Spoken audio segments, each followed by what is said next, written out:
severe with a low of 70.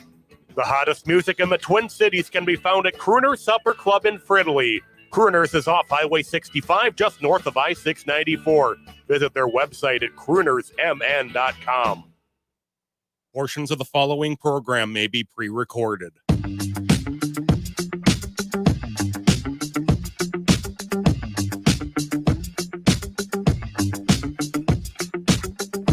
Broadcasting live on AM 950, the Progressive Voice of Minnesota, in the evenings on WCPT 820 Chicago's Progressive Talk, and in the overnights on 1150 AM KKNW in Seattle.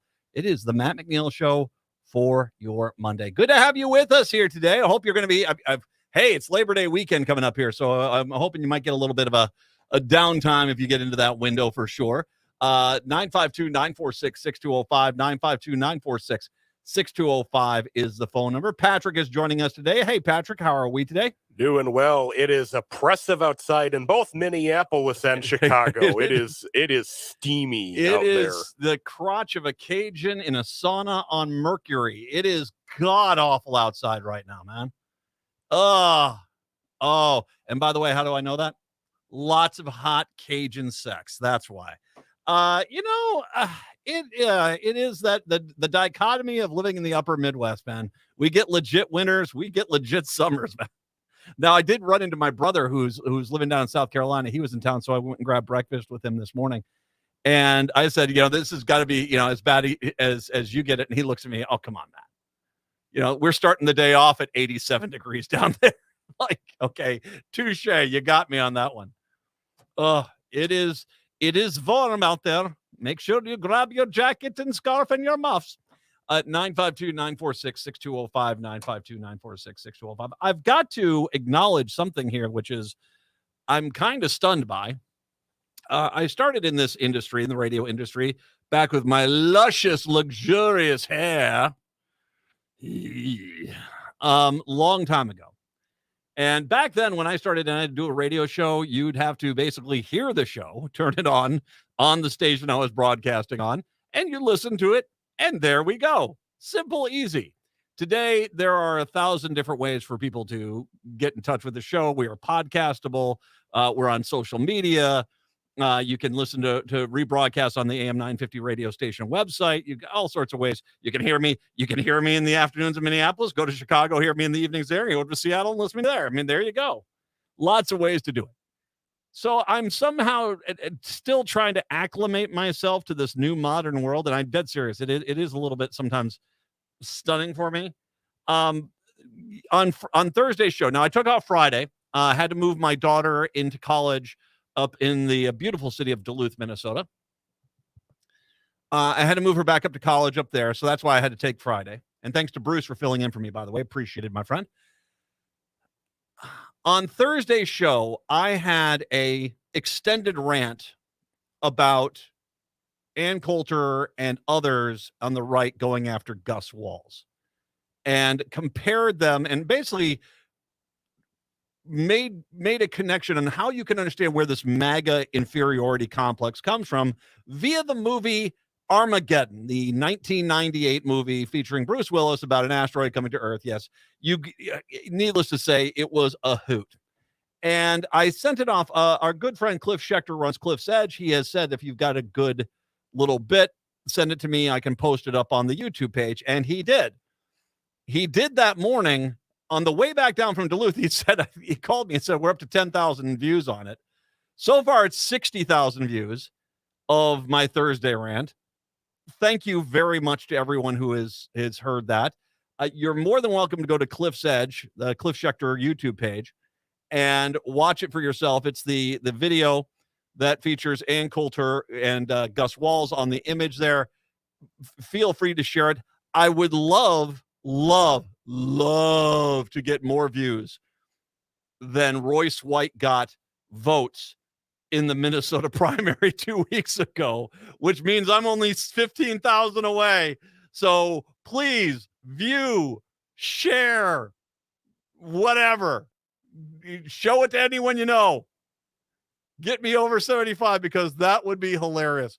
That would be hilarious. Good times. 952-946-6205. 952-946-6205. Dr. Joe is going to join us here in a little bit.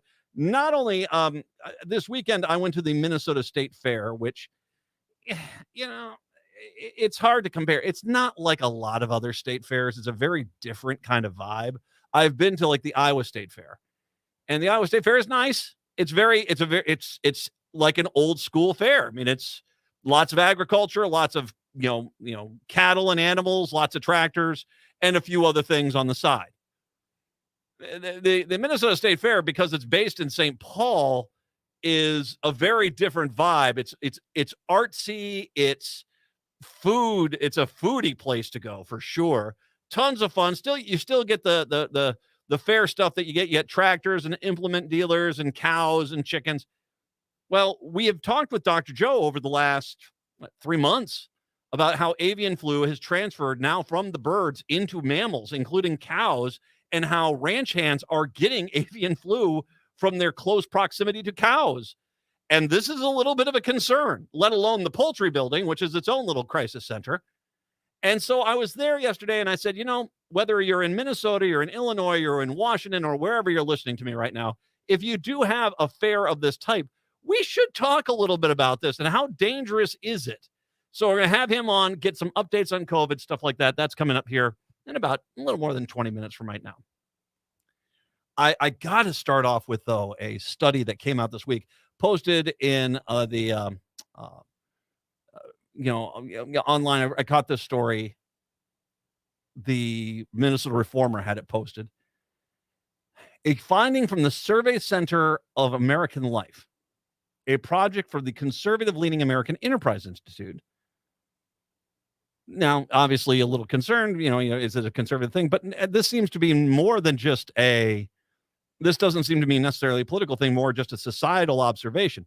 Back in the 1990s, when it was virtually unheard of for people to say they had no close friends, just 3% of the population saying that was the case. That was Gallup polling. So back in 1990, only 3% of the population said they don't have any close friends. That number has increased sixfold today. 17% now say they have no close friends. And it shows a stunning educational divide. 24% of those without a college degree report essentially being friendless. Wow. While just 10% of those with a college degree say the same thing. 24% of those people who do not have a college degree basically are saying they don't have any friends. Ugh. Conversely, fully 1/3 of college graduates, they say they have at least 6 close friends, while 17% of high school grads do. So 33% of college grads, 17% of high school grads. So basically, if you graduate high school or if you don't finish high school, there's a substantially larger potential for you to have a very small, if not non-existent friend base, which is, that's hard. Another way to look at this, people without a college degree today are more likely to say they have no close friends than they were to say, they were to say 6 or more. So basically, if you do not have a college degree, the same amount of people will say, I have no friends, as they will say, I have 6 or more close friends. That's just one finding from the survey, which polled more than 6,000 Americans on their social connections, found major educational divides in virtually all of them. College grads are more likely to spend time in public spaces, to hang out with neighbors, to be members of sports leagues and community groups, to be married, and even be members of a church for a decade. And think about how that has changed. Wasn't that, the whole thing during the 70s and 80s was people saying, you get a college education and all of a sudden you become anti-religion. Today, more people with college degrees are going to church than the ones without. That's an interesting societal flip.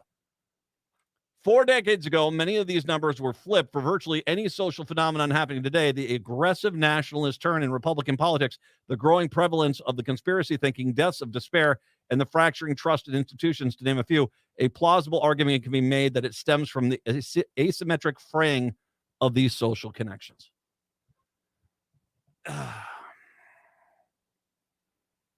I live in a city. Minneapolis, St. Paul is notorious for being unfriendly. As much as we always are, how you doing there? You doing? Oh, let me bring you a hot dish. I have met a lot of people in their 20s or so who have moved here, whether that's they went to college here and they just stayed, or they graduated college and they came here, and they say, yeah, it's hard to make friends. Now, I have been in some towns. Well, I'll tell you what, I'll share that in a second. I don't know if necessarily Minneapolis, St. Paul has been worse than other cities.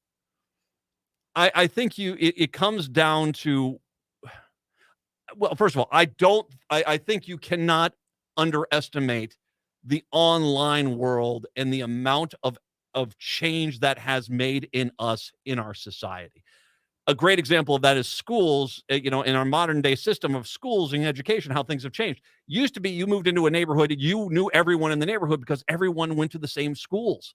Everyone was in the same school district. Everyone knew that. Maybe one or two kids went to a private school. Today, through open enrollment, charter schools, private schools, open, whatever the case may be, homeschooling. I mean, I'd say half the kids in my neighborhood I've never even seen or met because they're not part of any kind of social group that's there. I mean, that's one thing. And I don't know their parents either. And that's one way things have changed. We today get so much of our interaction on a daily basis through these glowing rectangles that it doesn't surprise me that is taking a hit on close friends, because the reality is, whereas I'm not going to paint with a wide brush and say it doesn't happen, the likelihood that you have got friends online that are quote unquote close friends is probably not too common. I mean, a lot of acquaintances, some people you've chatted with, but as far as close friends, I mean, people that if you were to get married today, you could invite them to be a bridesmaid or a groomsman at your wedding. That's something that society's lost through social media, I think. Now, that being said, I'm going to make a suggestion. If we are really, truly going to embrace this new idea of happiness and joy, I want to make you a challenge. I want to make a challenge to you, everyone out there, because this is not helping us as a society.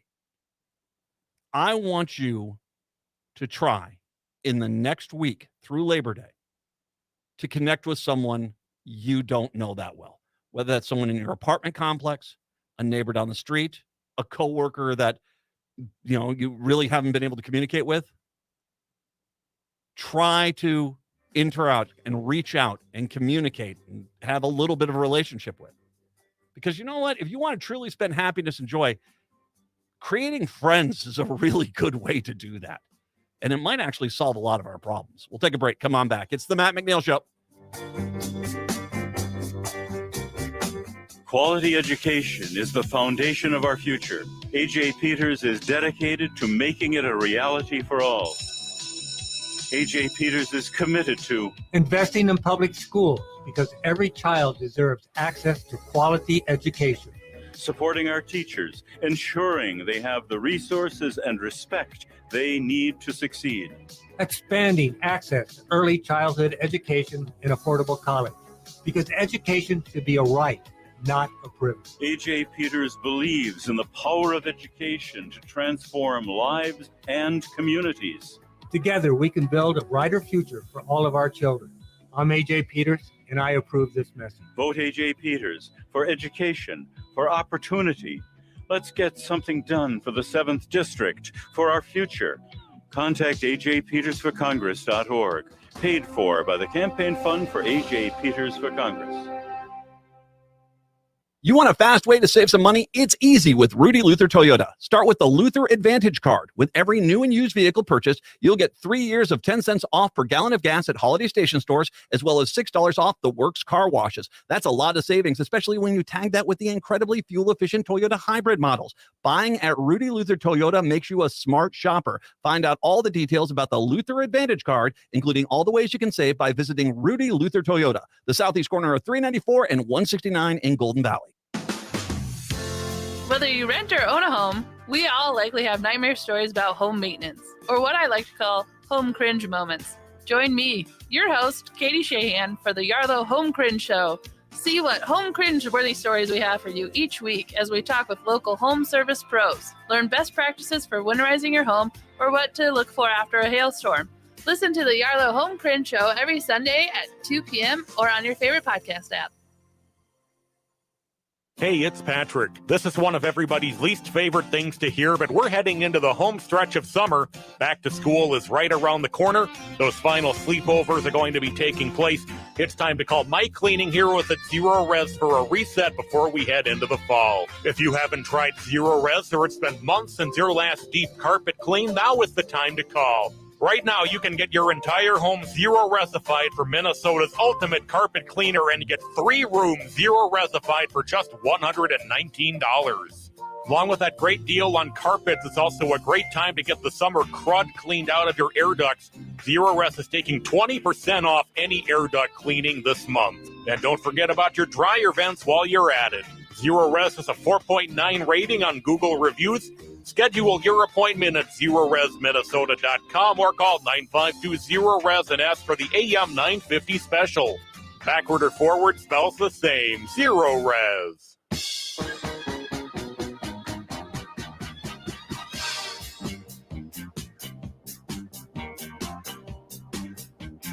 It's the Matt McNeil Show on your Monday. Good to have you with us today. 952-946-6205. To Colorado. A new report is sounding the alarm about Republican election officials, who will likely protest the 2024 election results. Colorado's election certification system is run by local canvassing boards that feature one Democrat appointee, one Republican, along with elected elections officials. USA Today reported in the past few elections where the GOP appointee has protested certification, the Democrat and the elected official generally have outvoted them. In Jefferson County, which is the western and southwestern part of Denver, Republican Representative Nancy Pelosi has spent the last 3 elections refusing to certify results, but critics say that she hasn't ever raised any legitimate reasons to call the results of the election into doubt. We've worked with Nancy many times, and every election she sends us a letter with some sort of reason for not certifying the election, of none of which is ever coherent, wrote Jefferson County Clerk spokesperson Sarah McAfee. It seems to be some sort of political statement. Pelosi's actions are part of a broader trend of Republican election officials refusing to sign off on elections where Democrats win. While these objections so far haven't blocked the elected officials from taking office, they could nonetheless create chaos and delay the certification of the Electoral College this November. I think the powers driving the election denial movement have been using the last 3 years as a testing ground for different techniques, different strategies to see what they can create confusion and chaos in the process, said Matt Crane, the executive director of the Colorado County Clerks Association.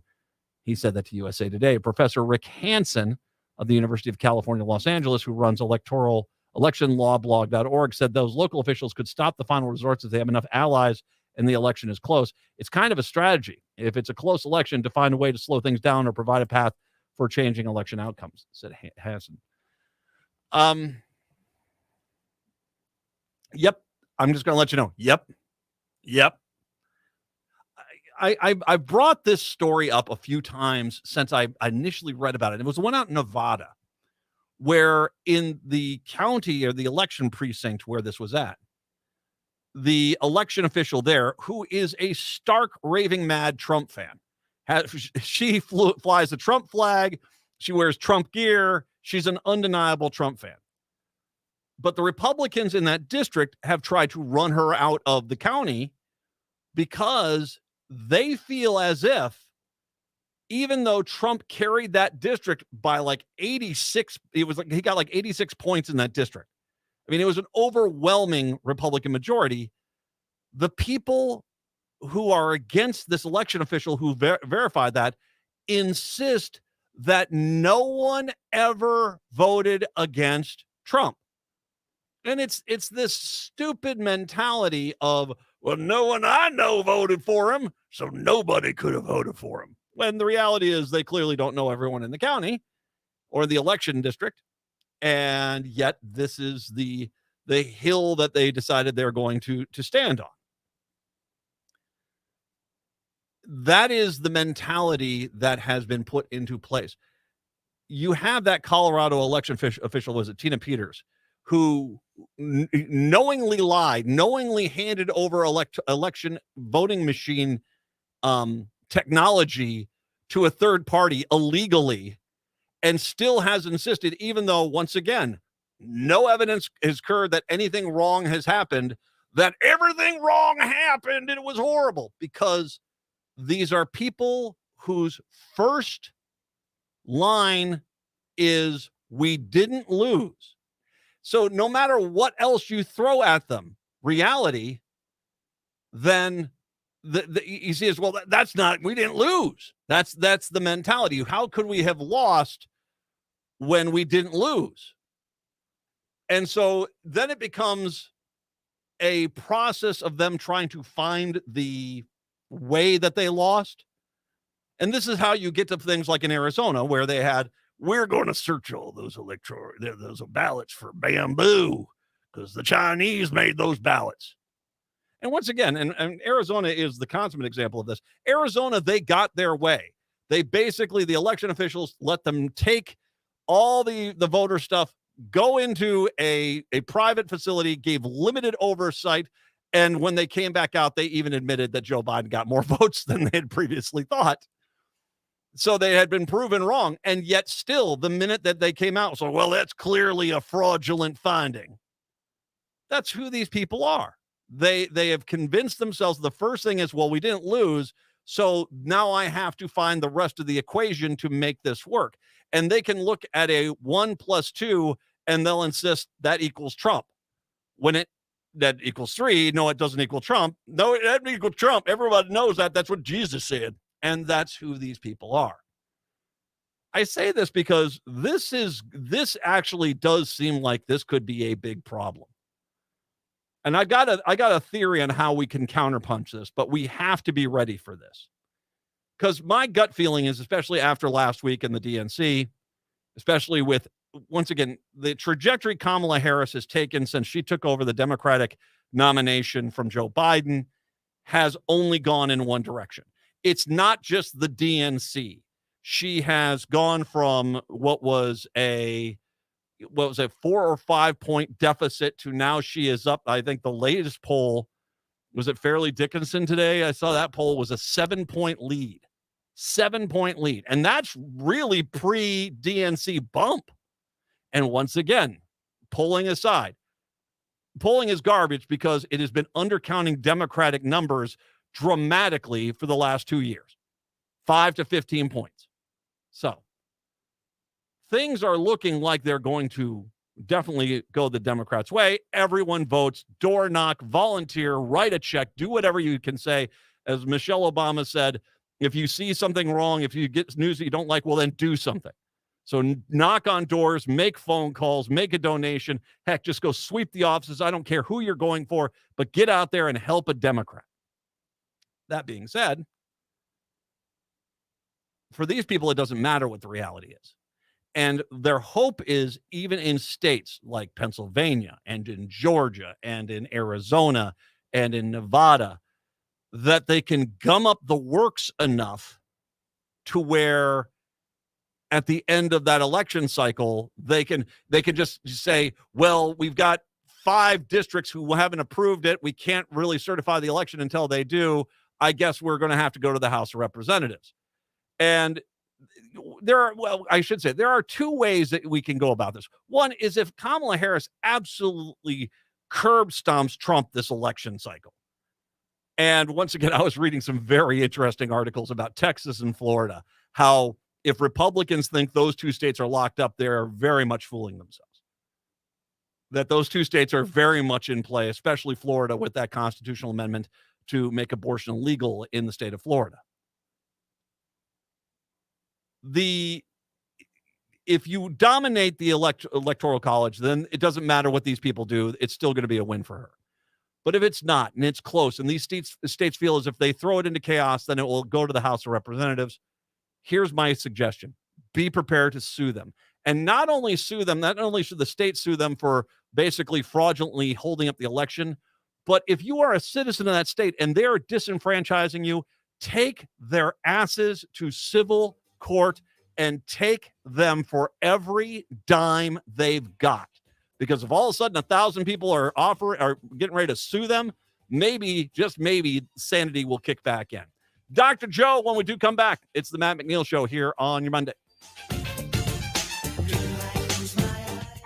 Hi, I'm Chuck Manette, owner of Native Concrete and Masonry. Whether it's cracks in your existing sidewalks, steps, chimney restoration, or a whole new project, you can trust our team to ensure satisfaction through detailed planning and precision. Native Concrete and Masonry is a Native American-owned business, and we have worked with our clients throughout the Twin Cities metro area. We work closely with our clients to accomplish our initiatives. Learn more at nativeconcretemasonry.com. Come see the trained chimp. It's the Matt McNeil Show, 3 to 5 p.m. weekday afternoons, right here on AM 950 KTNF, St. Louis Park, Minneapolis, St. Paul. Hey, it's Patrick. This is one of everybody's least favorite things to hear, but we're heading into the home stretch of summer. Back to school is right around the corner. Those final sleepovers are going to be taking place. It's time to call Mike Cleaning Heroes at Zero Res for a reset before we head into the fall. If you haven't tried Zero Res or it's been months since your last deep carpet clean, now is the time to call. Right now, you can get your entire home Zero Resified for Minnesota's ultimate carpet cleaner and get 3 rooms Zero Resified for just $119. Along with that great deal on carpets, it's also a great time to get the summer crud cleaned out of your air ducts. Zero Res is taking 20% off any air duct cleaning this month. And don't forget about your dryer vents while you're at it. Zero Res is a 4.7 rating on Google Reviews. Schedule your appointment at ZeroResMinnesota.com or call 952-ZERO-RES and ask for the AM 950 special. Backward or forward spells the same. Zero Res. You're listening to AM 950, the progressive voice of Minnesota. Spring and summer is the right time to install your fireplace. Find your perfect fireplace and have it installed and ready before the cold weather hits again. If you already have a wood fireplace, consider a fireplace insert or check out the entire selection at Woodland Stoves and Fireplaces on East Franklin and Riverside in Minneapolis. It will transform your inefficient fireplace into a reliable, environmentally smart heating system. I know it. Woodland Stoves and Fireplaces. Have you ever watched your dog or cat curl up in front of a fire? It's primordial, the way it touches both the animal and the human. We know that fire reaches deep into the heart and soul. Let us show you how. We have over 35 working units on display here in Minneapolis. We are located at the east end of Riverside Avenue at 2901 East Franklin. From I-94, take the Riverside Avenue exit. Find us also online at woodlandstoves.com. Let us help you make a fireplace part of your life. Woodland Stoves and Fireplaces, out of the ordinary products and services since 1977.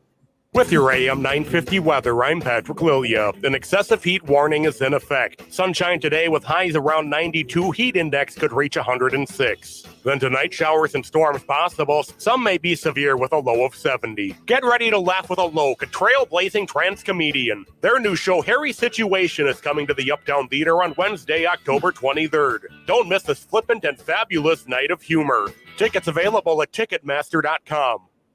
Baby, it's hard inside. You're running across my mind. I was twisted, I was over it. Saying I never believed in us. Taking alone. Broadcasting in the evenings on WCPT 820 Chicago's Progressive Talk. Overnights on 1150 AM KKNW in Seattle. And AM 950, the progressive voice of Minnesota, the mothership where I am the big mother.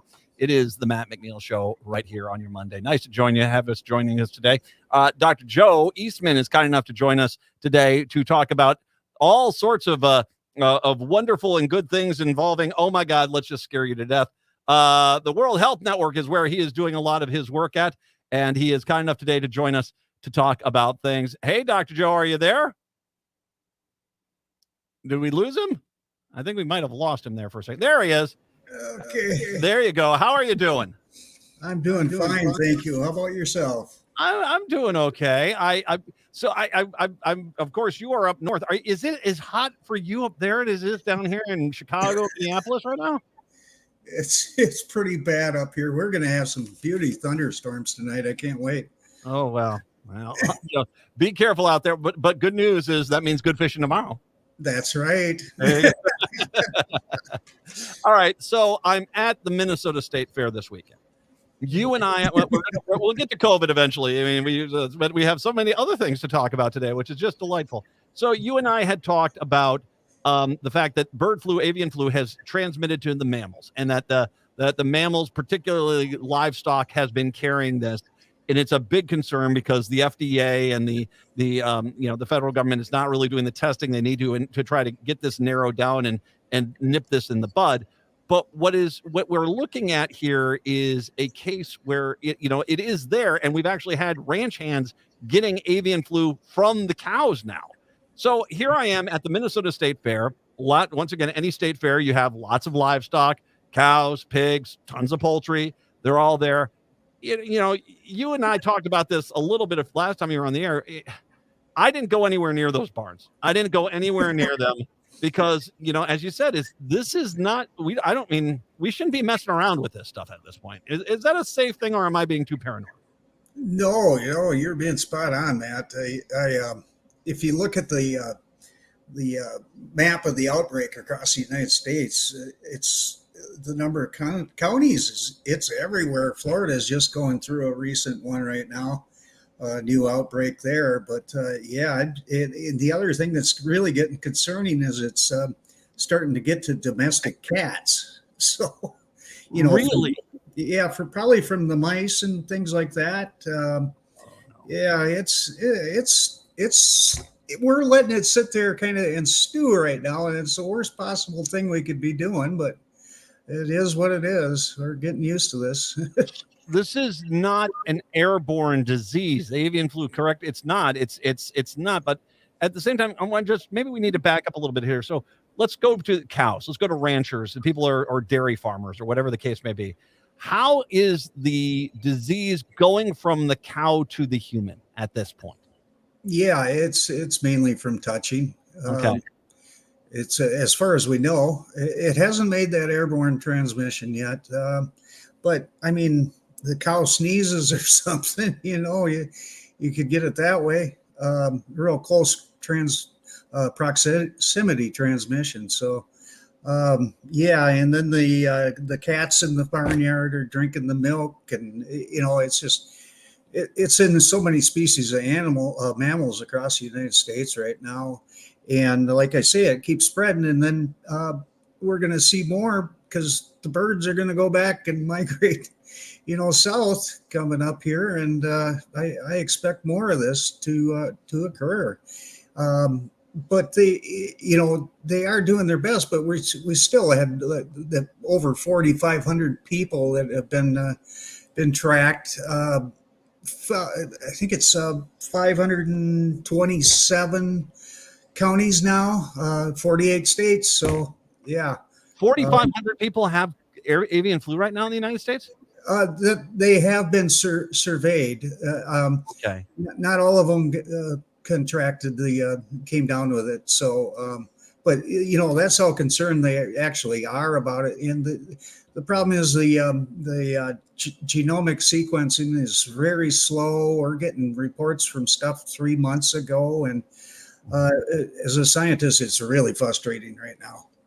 So, okay, now you had said for this to become a problem for humans, there was like 5 hurdles this disease had to evolve, change.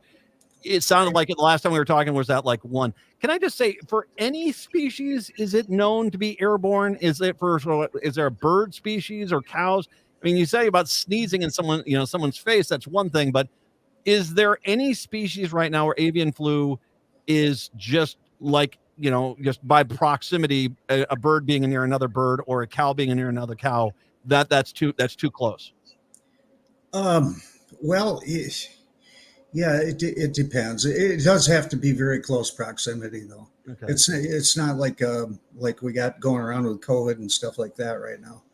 So as far as I know, it does happen, but it's quite rare because it does not travel very well. When you're talking about this with humans, though, and has the disease evolved more to where we're starting to get over some of these hurdles to where once again it could become eventually an airborne disease around humans?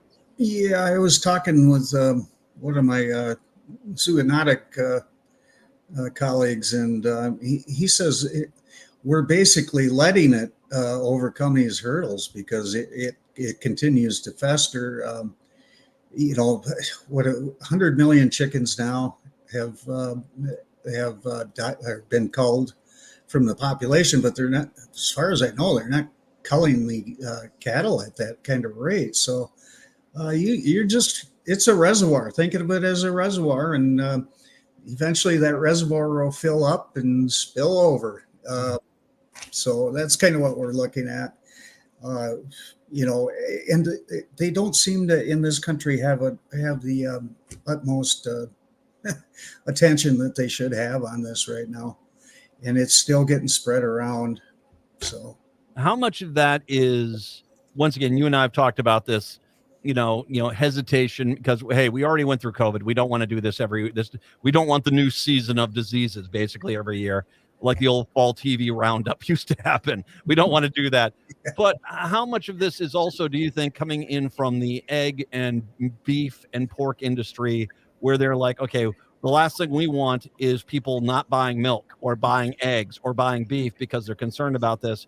And so whether or not there's a legitimate threat, the industry is saying, no, this is not going to get out because I've got a jet ski I want to buy. Yeah, we've essentially at the CDC, USDA, and FDA, we got the fox guarding the hen house in a lot of ways. The regulators are people that were in the ag industry themselves. So, it's unfortunate. I hate to be that cynical, but it's clearly big ag has got their money in everything. So. Well, that's encouraging. Oh, great. All right. So, has there been any scientific updates? You and I had talked about that they had seen, I don't know if the right term is deactivated strains of avian flu in milk and eggs and stuff like this that weren't necessarily dangerous, although you shouldn't probably just be, discounting that at this point. Has there been any breakthroughs on the concerns or about the research on the milk supply, the egg supply, the beef supply actually getting into the stores? Right. It's still getting in there. It's funny. There's a group out in New York City that goes around and tests all these places, and they were denied by I believe it was the CDC, or maybe it was the USDA, to access some of their testing facilities and things like that. But most of my colleagues were either drinking oat milk or ultra high pasteurized milk, which is a little more expensive. But if you get up to around that 178 degree temperature for a sustained period, it knocks it out. So they're much more not as cautious as they used to be, but I'm still drinking oat milk. So, well, and I mean, obviously, you and I talked about this originally, and we need to make sure we mention this. We very much were saying these people that are the raw milk people, that that they're not unpasteurized, that if this is going to get into humans really quick, it's probably through that. Is it correct? Yeah. And the poultry, cook those eggs as best you can. I hate overcooked eggs myself, We're ordering them bouncy now. They're all going to be bouncy. Like a kid's birthday party. You might go to a bouncy house. There you are. Dr. Joe is joining us. All right. Okay. So, all right. I'm at a fair, and this goes for anyone in Illinois, in Minnesota, Washington. You're listening to me right now. You're at a fair. There's livestock there. If you do want to go in there and see it, I mean, if it's something you enjoy about it and that's kind of thing, it is what's your suggestion in regards to closeness to animals and kind of how your safety protocols you should have while you do that? Yeah. I would look like a total nerd if I went in there. I'd have goggles on my face, and that's one of the main things. A lot of these farm workers, from touching the animals, and then they rub their eyes, and then it shows up. They get red eye, and it's like, okay, you got it. it's common now. Or touching your mouth or things like that. So I still keep a mask on and eye protection at a minimum. And then when you're done in the place, make sure you wash your hands really well. They do. I will say this, at least at the Minnesota State Fair, they do have wash stations, and they very much encourage you. Wash your hands. Do that. Hand sanitizer if you have it. safety first on that, the best you can on that. All right, so we'll get to COVID eventually here. You mentioned to me briefly something about Mpox and how this is might not be airborne now. Hey, that's breaking news. All right, so monkeypox, which we now call Mpox, it's airborne now. Yeah, this clade, it's called clade 1B, and it's underwent a mutation. It first emerged out of the Congo and the DRC, and we knew it was there. And then we let all these Olympians intermingle and congregate in France. A lot of them from the DRC and nearby countries. And sure enough, it's showing up in France, Netherlands. Sweden was the first one to report. It's in the United States. This bugger is really serious, and the WHO just declared an international emergency. I think it was August 14th, and they want like $140 million invested in this to stop the darn transmission of it. We know the Olympics is one big giant sex pool, though. I mean, okay, so how are we certain? I mean, seriously, these athletes say, it clang, clang, clang goes the trolley. But, are we sure it's airborne and it's not some sort of sexually transmitted thing? Because obviously that would make a lot more sense. The fact that it's actually developed into this airborne disease. How in the world did they not take protocols with that? I agree 100%. It was inevitable it would spread. We knew it was going over there. And the airborne part was, I think they decided in early August of this year that this new clade was airborne. So maybe it was a thing of timing, but I suspected it before then. And I know that most of the public health officials probably did too. Is there any vaccination or anything for Mpox right now? Yeah, fortunately, there is a pretty good vaccine for it. It's a double dose. Oh gosh, I can't remember the name of it, but it's been recommended and seems to do the trick. So we do have a vaccine. Tell me we don't have like 4 boxes of it. Tell me we've actually got a stockpile of this stuff someplace. That's essentially what we got. Why wouldn't you build up the supply once you knew this sucker was coming? It amazes me. Well, it's par for the course here of Matt and Joe's desperation hour here that we were talking about. All right, so avian flu, Mpox. Let's get back to our regular topic, COVID, when we do come on back from the break. Dr. Joe East been kind enough to join us today to keep us up to date on everything that should be scaring you to death at this point. It is the Matt McNeil Show here on your Monday.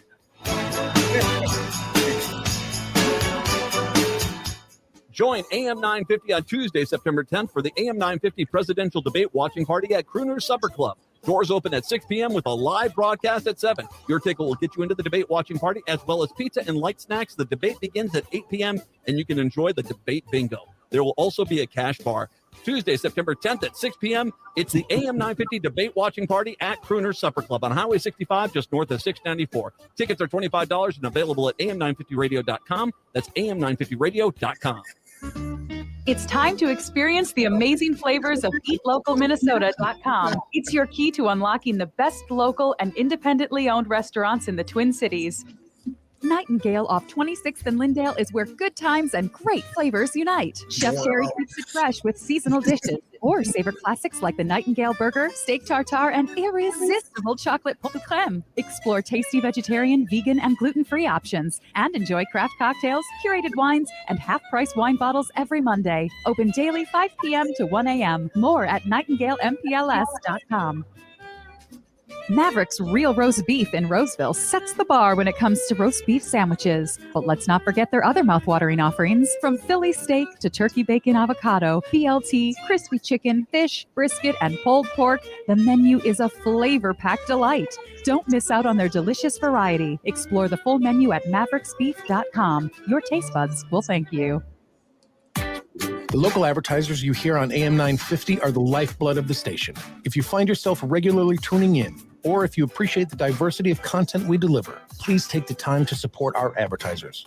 Even if it's just to thank them for backing AM 950, your voice and support can go a long way.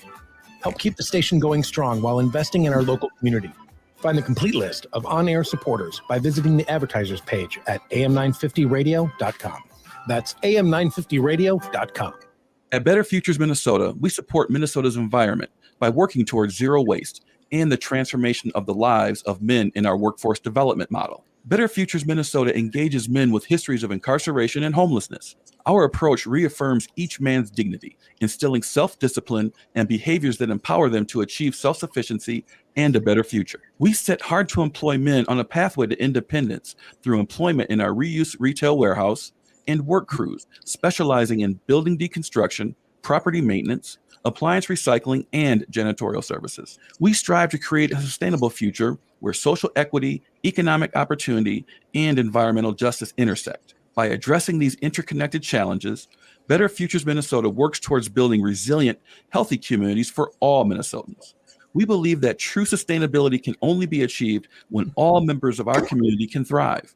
Join us in making a difference. Visit us at betterfuturesminnesota.com and donate today. Let me tell you,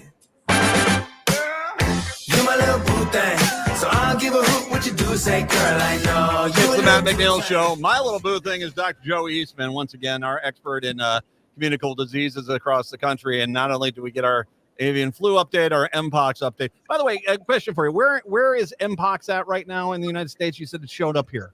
Yeah, New York, California, I believe Illinois, and possibly Michigan. I can't remember right now.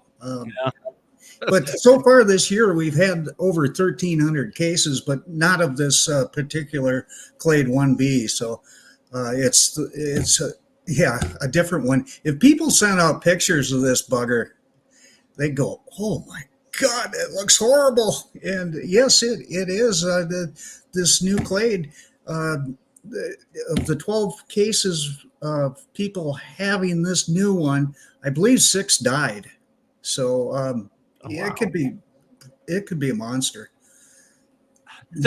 Okay, so and this brings up another thing here. I mean, because does our healthcare system, when working effectively, give us a much better chance at getting through this?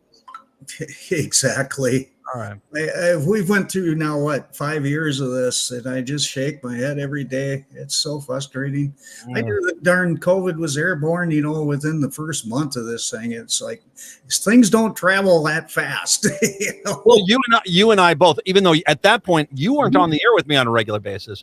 That was when that whole thing exploded. I remember being on this radio station and in January, I said, it's on the planes, dude. It's on the planes. This is over. This is going to be worldwide, and we are not going to know what the heck we're going to be doing here. And yeah, until we kind of have some sort of common sense about, hey, there's a major outbreak going on in this country. Maybe we should be a little bit more about screening of the people that we're allowing into the other countries to make sure we don't have another major COVID outbreak. But no one seems to want to do that. We could have a triple header. Oh, great. All right. So COVID, correct me if I'm wrong. We do actually have some positive news, although I know that there is a lag period with vaccines. The latest one got the green light, and it should be available to most people by September here, correct? Oh, definitely. In fact, some places, if you go to your CVS, some places already have it. So that was a good thing to see. Both the mRNA vaccines have been updated. They were originally going to use the JN1, which wreaked havoc in the country in January, but now they're based on the JN2, which is still way behind where we are right now in terms of variants. So this newest one is, I call it the brain eater. Boy, the neurological problems from this thing are just awful. This is the latest. And this is the latest variety that's pretty much around most of the country right now, right? The entire world is going through the KP 3.1.1, but there's a recombinant coming right behind it called XEC that is really scaring the heck out of me. Why? Okay, so what's different about that one compared to the one that's already scaring you. Yeah, exactly. As we sequels suck. Usually sequels of movies are not nearly as scary as the first one. This one just keeps getting scarier and scarier, for God's sake. So what about this new one is worse than the current one? It's the mutations by the recombination of two the other variants has increased its transmission, and besides that, it's getting even better at evading the natural immunity. And it basically, this one, KP 3.1.1, didn't hardly see any natural immunity. This one's even worse. It's incredible what it's doing to people's immune systems. And everybody's like, no big deal. We're going to live with it now. Sorry, we're going to hit a crescendo where a lot of people are going to have brain damage and things like that from this darn virus. And one of the things that we need to keep hitting at is that we still today don't know the real long-term impacts of the first strains of COVID, the long COVID impacts. We got an idea now. We've got a better idea. But it still is in a learning stage. That's not these new variants. We still have no idea what the long COVID impact of those variants is going to be. We have no clue. Yeah, it's one of those things like like AIDS. In fact, it's beginning to be more accepted to call it COVIDs, because in past diseases, it's like 15 years later when we see all the problems that this thing really caused. And we're setting this thing up. We're at a 1.5 million new infections a day right now. And I got it peaking probably by the end of the month, very early September, around 1.7, could even be higher. We're just getting a really good idea. We spent a lot of time refining our getting infections out of the wastewater data, so we're there. But here's the thing that is really awful. Instead of dropping down to 200,000, who would have thought that was even acceptable? 200,000 cases a day. It looks like we're going to drop down to maybe 800,000, probably 900,000 new cases a day. And then sure enough, the holidays and all that fun, January, I believe, will be the second biggest wave we've ever seen. It is interesting. You brought up AIDS. I mean, AIDS was ignored when it was mainly killing off the gay community until it got into the blood supply. And then all of a sudden, the government 10 years later started to get concerned about it. That was disturbing and horrible. This time around, it's sort of like I just don't want to be inconvenienced. And it's kind of one of those things where it's like, okay, we can't just allow ourselves to walk right into the plank. You know what I mean? We're going to hit there's a tipping point where the economic collapse due to the consequences and long-term outcomes. Call it a long-term long COVID virus right now, because we see, even though hospitalizations are up a little bit again this week, we don't see the big, huge number of emergency department visits and mortality. But this thing's killing people slowly instead of immediately.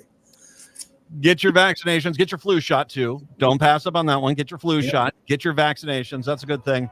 Dr. Joe is an absolutely amazing source of information. Your Substack is a must read. I'll repost a link to this today. People can come find you and get your information. All right, sir? Thank you very much. New forecast in the next one, probably this week. All right. Dr. Joe Eastman, our COVID modeling expert, kind enough to join us. Thank you, Dr. Joe. Chicago, Seattle, thank you much. I'll talk to you tomorrow. Minneapolis, St. Paul, hour 2 up next. Hi, Penny here from Nightingale in Minneapolis. Exciting news. During the warmer months, we're extending our charm to the patio. Imagine savoring your favorite dishes outside, surrounded by the lively energy of South Minneapolis near 26th and Lindale. And guess what? Nightingale's patio is not just a dining space. It's also dog-friendly. Craft cocktails, curated wines, and half-price bottles of wine on Mondays are still part of the deal. Open daily 5 p.m. to 1 a.m. with a full menu until midnight. Join us at Nightingale, where good times and great flavors come together. Hey everyone, this is Ellie Krug, the host of Ellie 2.0 Radio Podcast. I'm here to remind you about the Carver County Pride Festival. On Saturday, August 31st, from 11 a.m. to 6, the festival will take place at the Carver County Fairgrounds in Waconia. It's a family-friendly event for all ages. We'll have face painting for the kids, yoga, live music, drag bingo, and more than 50 vendor booths. The event is free, so please come. Check out the Pride Festival on August 31 in Waconia by Googling Carver County Pride Festival 2024. I hope to see you there. Join me, Tom Hartman, where smart people get their news. The Tom Hartman Program on AM 950, KTNF, St. Louis Park, Minneapolis, St. Paul, the progressive voice of Minnesota.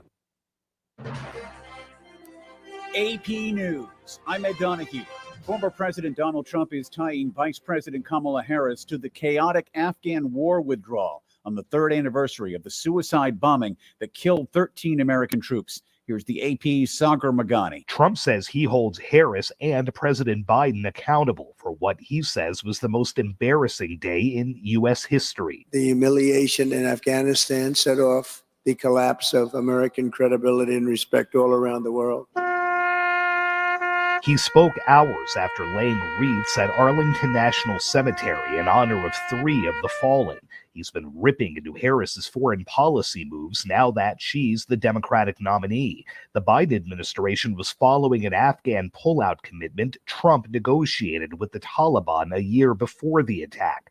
While Trump lays the blame entirely on Biden, a special investigation found decisions by both men were key factors, leading to the Afghan government and military collapse and Taliban takeover. Sagar Magani, Washington. A month after it was dismissed, Special Counsel Jack Smith is asking a federal appeals court to reinstate the classified documents case against former President Donald Trump. Judge Aileen Cannon had ruled Smith's appointment as special counsel was unconstitutional. She threw out the case. A new record high on Wall Street for the Dow. Tech stocks sent the S&P 500 and NASDAQ lower. A landslide cut a path down a steep, thickly forested hillside and crashed into several homes in Ketchikan, Alaska, killing one person. Leah Canfield lives in the neighborhood. Our neighbor up the road or across the road was completely gone. Part of the house went into our front yard. Sean Diddy Combs asked a federal judge to throw out a lawsuit from a music producer who accused the music mogul of sexual abuse. This is AP News.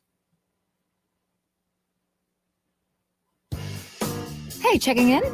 This is not just your flu shot appointment at Walgreens. Yes. This is getting your entire family vaccinated in one trip. Hey, Mom? And a snack on the way out. Get flu shots for everyone in your family, together. Schedule appointments online today. This is wellness made easy. Walgreens. Vaccine subject to availability and for ages 3+. State and health-related restrictions may apply. Progressive presents good news, bad news, dumb news, then great news. Good news.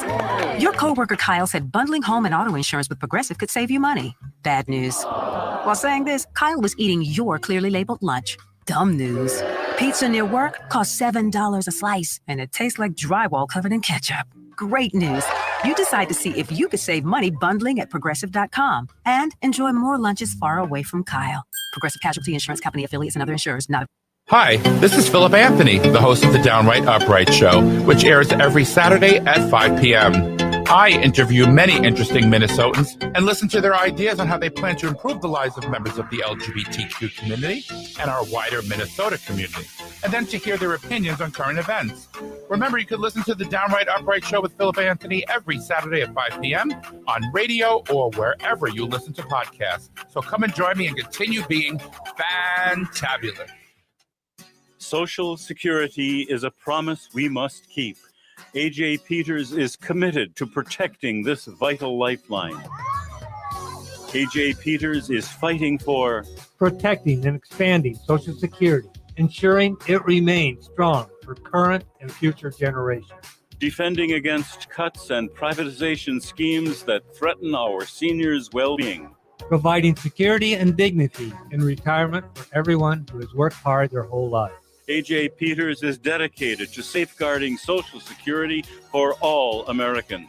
Together, we can protect our future. I'm A.J. Peters, and I approve this message. Vote A.J. Peters for our seniors, for our families. Let's get something done for the 7th District. Contact A.J. Peters for Congress.org. Paid for by the Campaign Fund for A.J. Peters for Congress.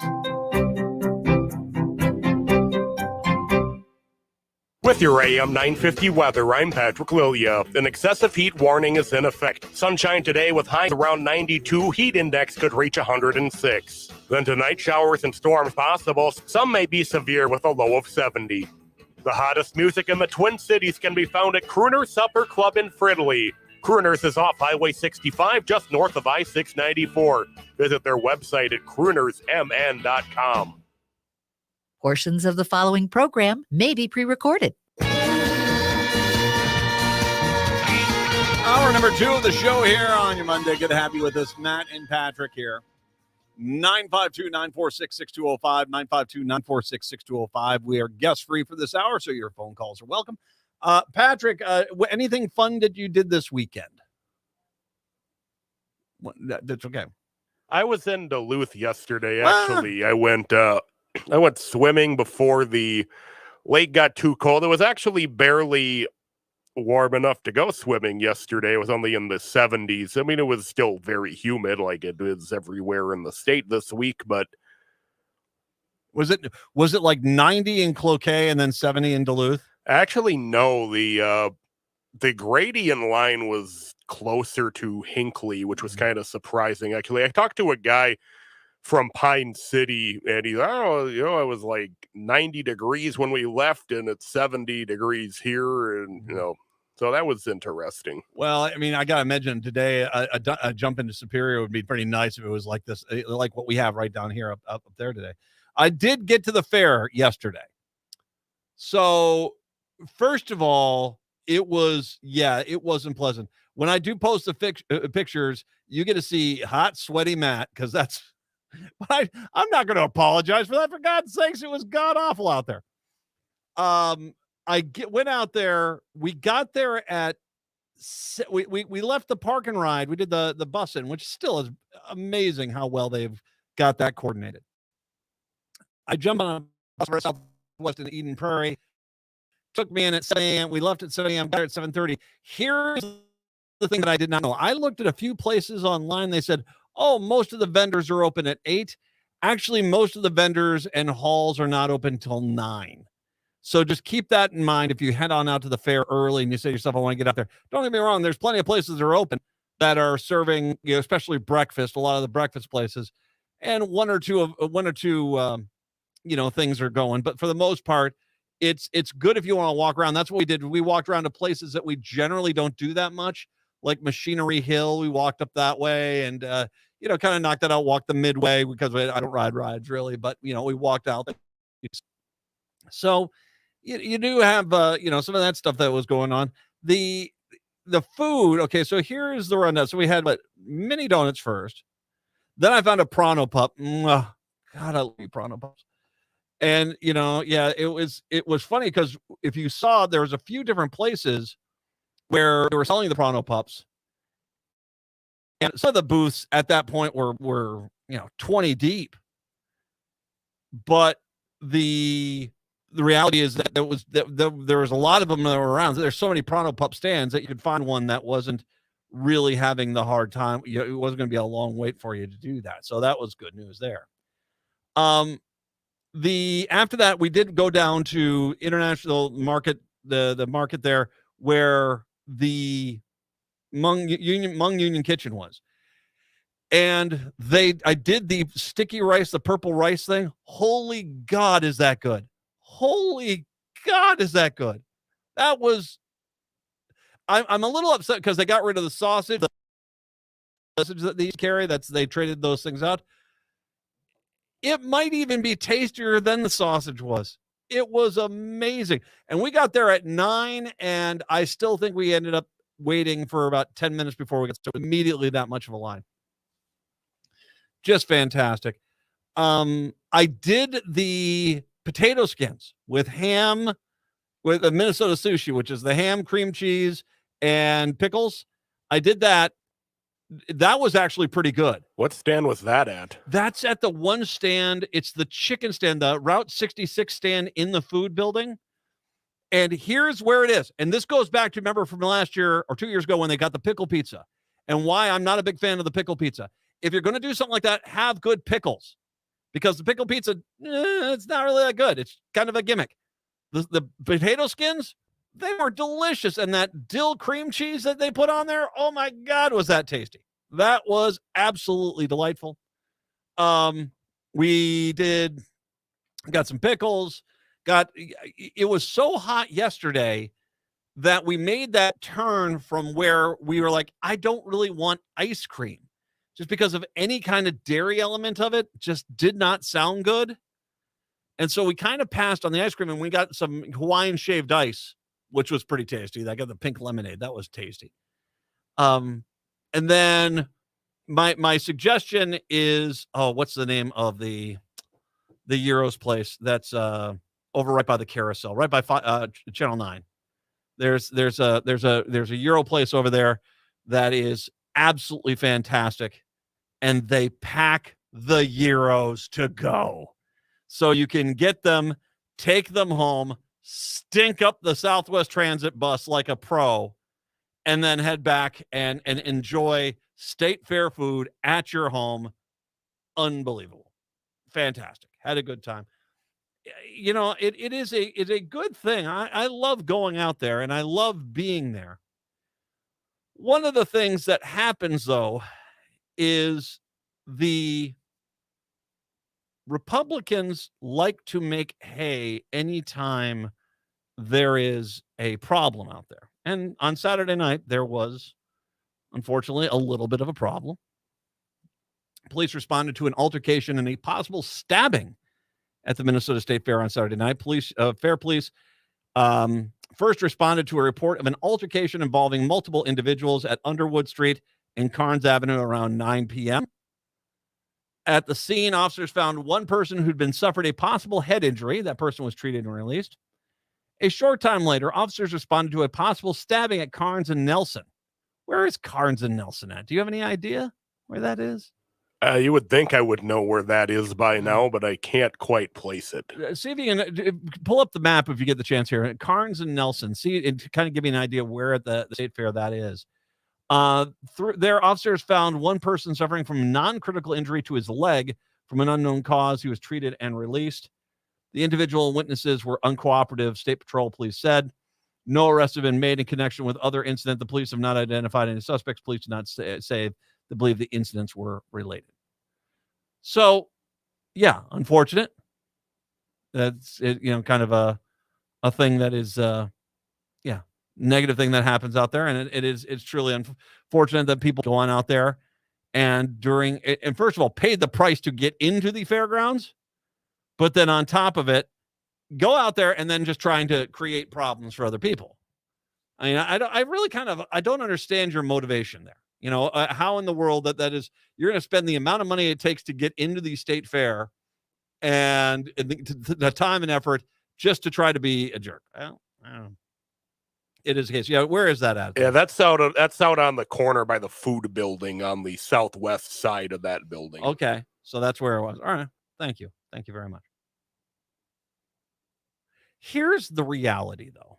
Saturday's attendance did not break a record. They broke records on Thursday and Friday, the first two Thursday and Friday.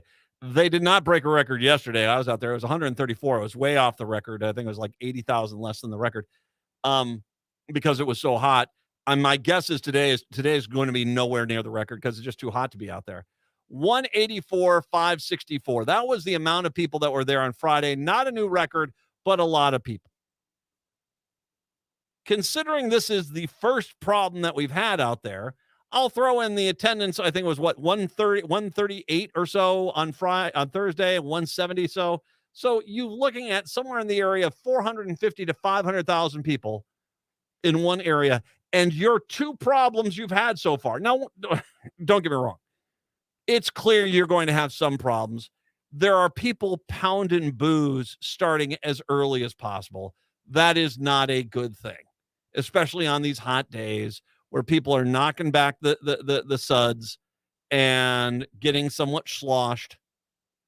It's what happens. And so, yeah, there are fights. There are things like this.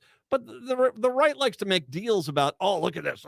There was a stabbing out there. Yeah, that's unfortunate. And I'm not making light of that. I think it's a bad thing. But if you're having one stabbing per 450,000 people, you're in the safest freaking state in a city in the country. That's an undeniable fact on that level. An undeniable fact. You are looking at over 3 days, 450,000 people. You had one stabbing. Tell me that's not the safest place in the freaking country. You guys want to make hay and, oh, look at this, it's chaos, because you let your racism run wild, because it's those people and you know what's going on there. Oh, boy, oh, boy. You're not welcome to come. If you're like that, if you're that paranoid, you're like that, just stay home. We don't need you there. That fair is a blast. I had a good time. I sweated like a pig. I got to admit, I wasn't the only one. It was a little ripe at times out there. But if that's all you're going to do, if all you want to do is go hate, then don't go. Don't be part of it. We don't need you. That's more purple sticky rice for me. That's more potato skins with ham, pickles, and dill for my friend Patrick here. We're good. We're good. On a cooler day, we'll get some ice cream. Not on the hotter days, we'll get the Hawaiian ice. We're good. Some good concerts out there. We're good. We don't need this. I am amazed at how well it went. By the way, I will make sure, go to, what is it, the Creative Arts Building that's out there? That's right by the gate on Snelling. Phenomenal. The knitting, the quilts, all those arts. The fine arts was fantastic. I always enjoy the classic tractors. Those are always good fun. And yeah, we went and saw the puppy stunt show. I saw the puppy dogs jumping. Oh, that was so cool. Here's the other thing, and I've already posted this up on social media. So,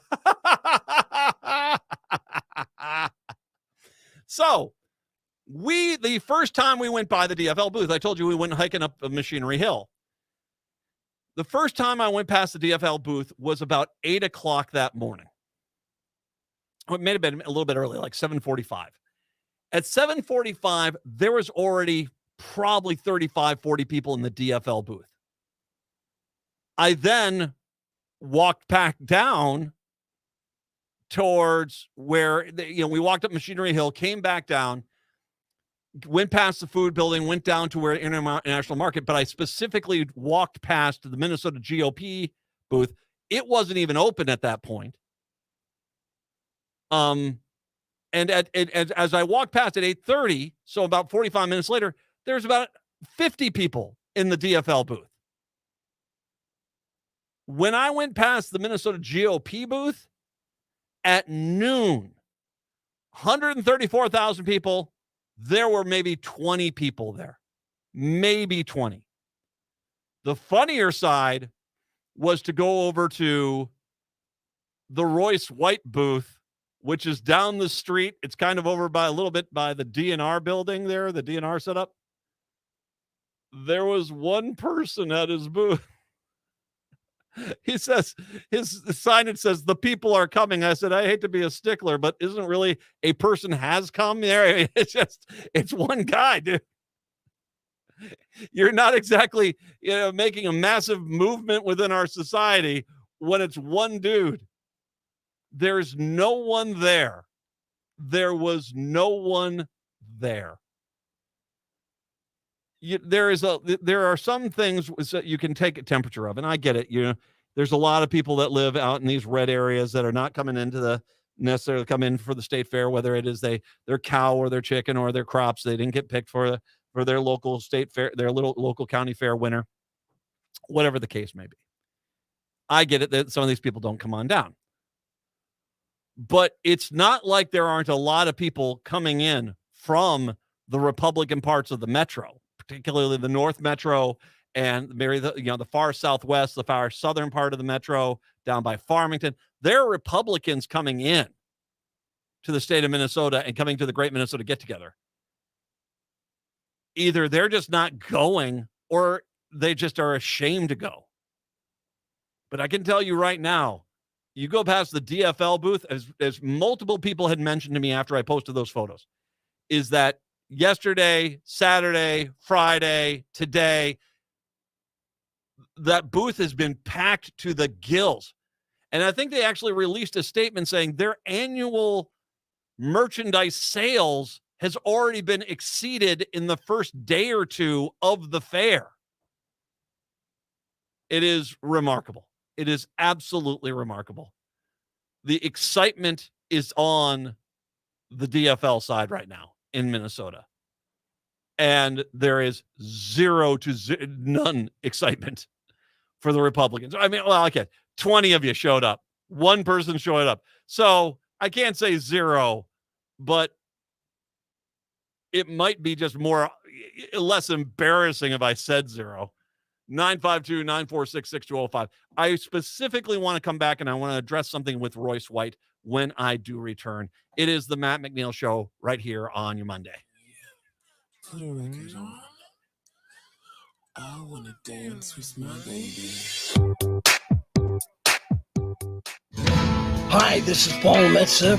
Honored to tell you I've been broadcasting my Wall of Power radio hour show on AM 950 for over 9 years. We have had musicians that have played with Bob Dylan and Prince, local musicians, authors, comedians, CIA agents.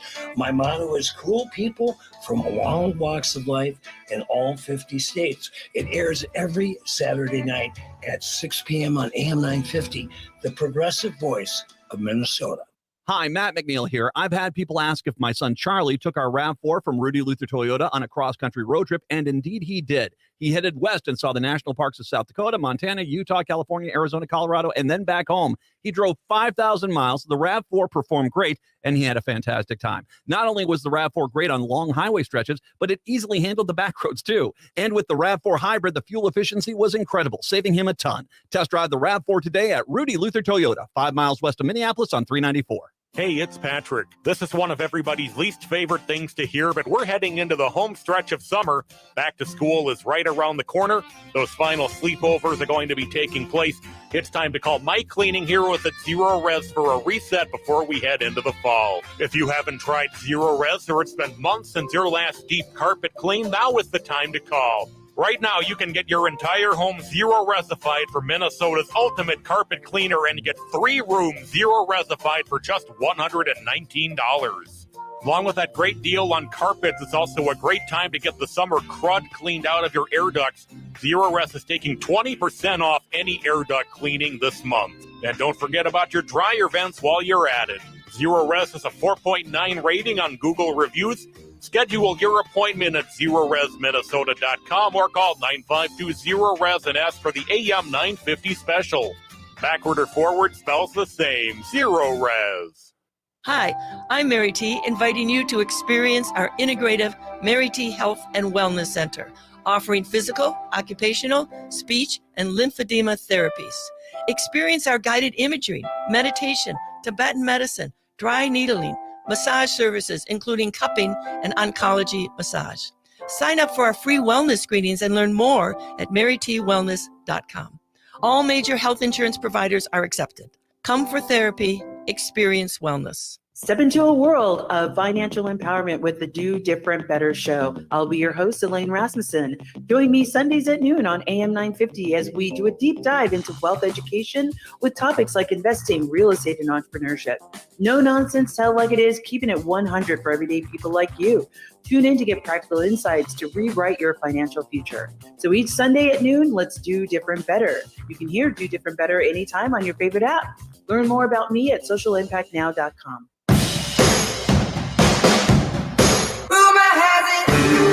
AM 950, the progressive voice of Minnesota, the Matt McNeil Show. So, I have been posting because there has been an amazing thing that has happened. I have never seen a political party try to hide from the top race on their ticket in an election cycle. I've never seen this happen before. I've never seen this happen. Royce White, whether the Minnesota Republican Party likes him or not, is the Republican candidate for Senate in Minnesota to take on Amy Klobuchar. Not only did he win the endorsement at the convention months ago, But I even predicted, as I predicted, he would win the nomination process because the Republican Party had no, they really didn't take the destructive nature of Royce White seriously, frankly.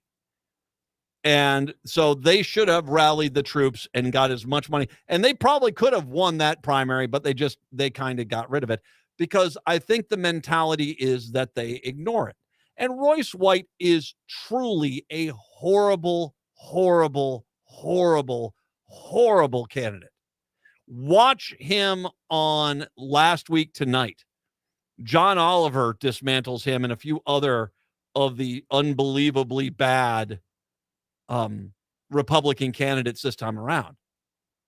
And it's an embarrassment that this guy was even allowed into the party.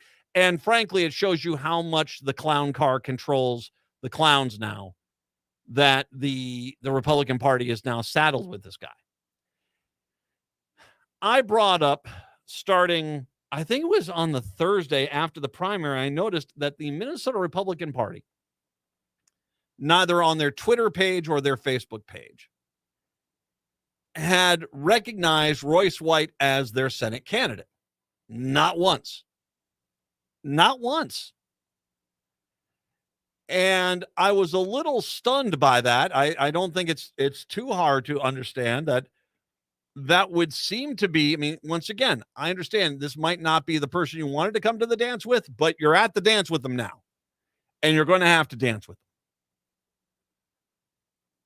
The Republican Party, every day I've checked out their Twitter page, I've checked out their Facebook page. Earlier this week, they put out a video where they congratulated all primary winners. But once again, not specifically congratulating their GOP U.S. Senate candidate, Royce White. Nothing. Nothing on Twitter, nothing on Facebook, and every day I am posting, here it is. It's been now 2 weeks. Tomorrow marks 2 weeks since the Minnesota state primaries, and they have yet to they are going out of their way to ignore Royce White as their candidate.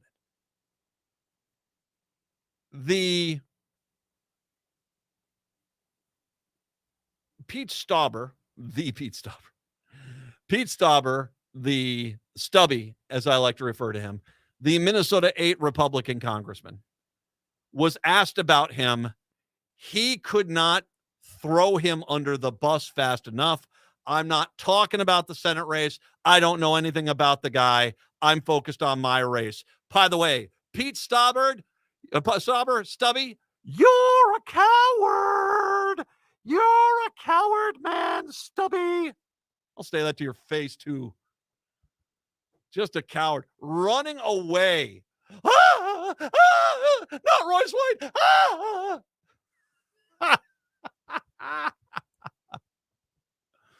But he's not alone. The entire Republican Party is pretty much ignoring Royce White. And it should be noted at the state fair, Royce White was not even anywhere near the rest of the Republican Party. Wasn't anywhere near them. The rest of the Republican Party is over by the food building there. He is down the street and around the corner.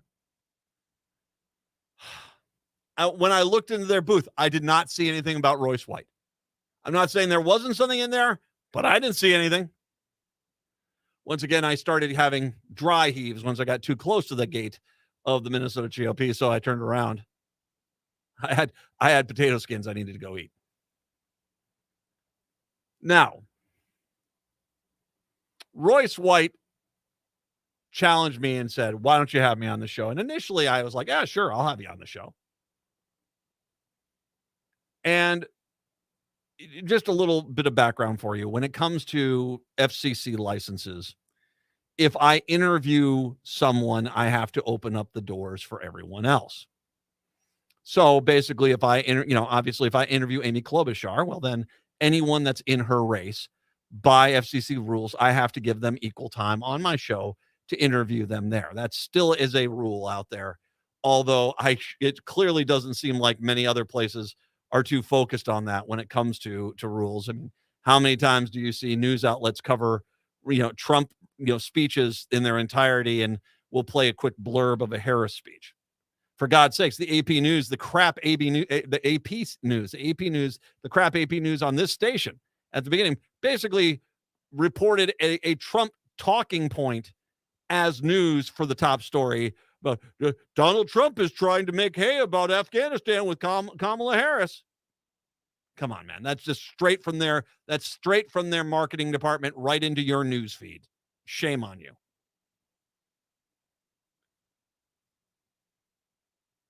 My initial attraction to possibly interviewing Royce White was that I might be able to absolutely torpedo the entire GOP this election cycle. Not by, and by the way, this is not like some sort of nefarious plan where I'm going to pull into things. Ooh, no, just ask him. Hey, Pete Stauber, the representative from the Minnesota 8th Congressional District, he basically ignored you, basically acted like you don't exist. How does it feel when someone does that within your own party? How does it feel that the Republican Party of Minnesota hasn't even acknowledged your win yet? And let him go. Those are just very legit questions, and just let him go. Let him get into his swears. Let him get into this. Let him go. Because not only will he just make himself look worse and worse, but then, like I said, I might be able to, if I can help contribute to the USS Minnesota GOP hitting an iceberg, the Royce White iceberg and sinking, and see. But then there's a reality that came out, and there's a few things that happened. First of all, I'd heard from multiple people that Royce White apparently did show up at the state fair and started swearing at people out there. Who does that? Seriously, who does that? Now, once again, these are stories I'm hearing from people out there. I did not see him. I mean, heck, he wasn't at his booth when I walked past it.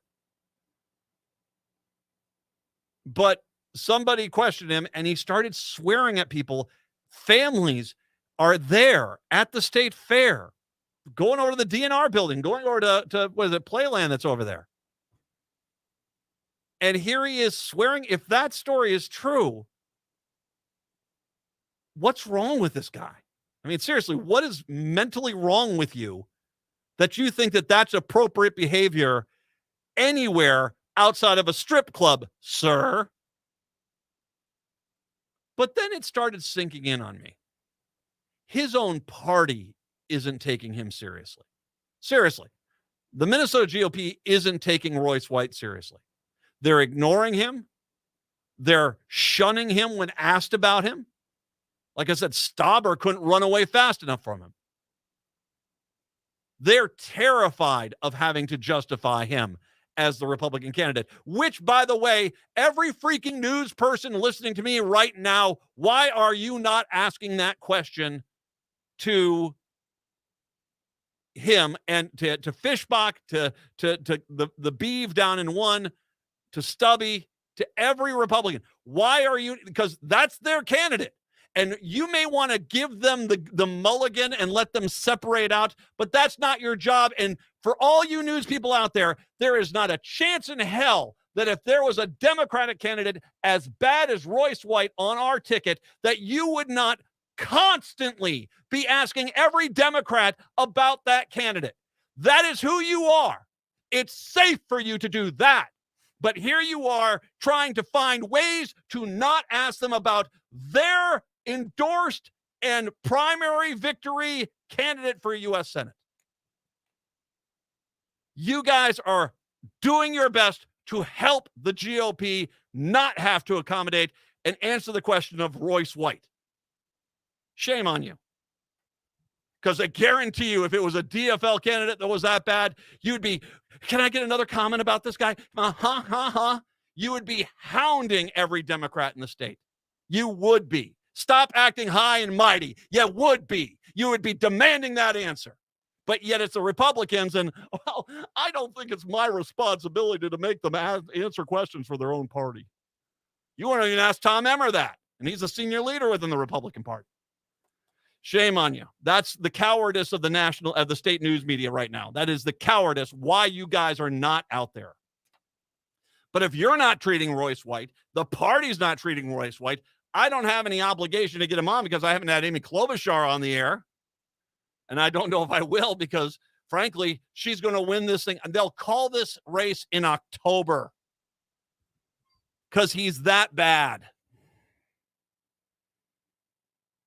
I'm not going to interview him. I don't need to. No one takes this guy seriously, so why should I? I'm not afraid of him.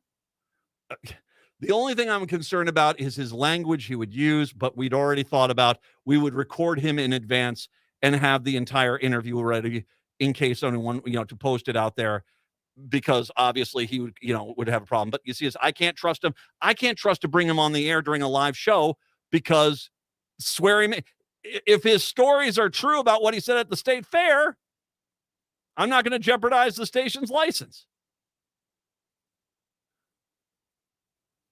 Am I scared of the guy? Please. He's a worthless candidate. And that's not me saying it. That's the GOP saying it. He has nothing to say of any value. His own party doesn't take him seriously. Why should I bring him on the air? And yeah, it would be fun to watch him implode. But the reality is that's given him more visibility than he deserves. All that man deserves to be is a footnote in a history book. That the guy who got trounced badly by 50 points in an election by the Democrat. I would much rather interview a Stauber or a Fischbach or the Beeve down in one and ask them, why is it not your business who the Senate candidate is, considering that's your own party's recommendation? Something the news media in this state will not do. So no, I'm not going to have him on the air. If Amy Klobuchar's team contacts me again, says, yes, we want to be on the air, obviously I'll open up the door for him. But I will once again not have the guy on the air because you can't trust him to be decent. I'll record the interview. We'll make sure that if that ever did come to fruition, the entire interview in its entirety was available to everyone to watch unedited. But I'm sure as heck not going to go out of my way to accommodate a guy who's the laughing stock of his own political party. Nope, that's not my job here. 952-946-6205, 952-946-6205. If the Minnesota GOP was to even acknowledge him, maybe I'd think about it. If they were to say, you know what, we're proud of Royce White. He's our Republican candidate. Hopefully he'll win Amy Klobuchar, take out Amy Klobuchar's in the election, and we'd love for you to make a donation to his campaign. Standard political stuff. If they were to do something like this, maybe I'd consider it. But until the Republican Party takes him seriously, why the hell should I? Why the hell should anybody? The people are coming. Not this election cycle, dude. Maybe the ones made up in your mind. 952-946-6205. 952-946-6205. Take a break. Come on back. It's the Matt McNeil Show here on your Monday.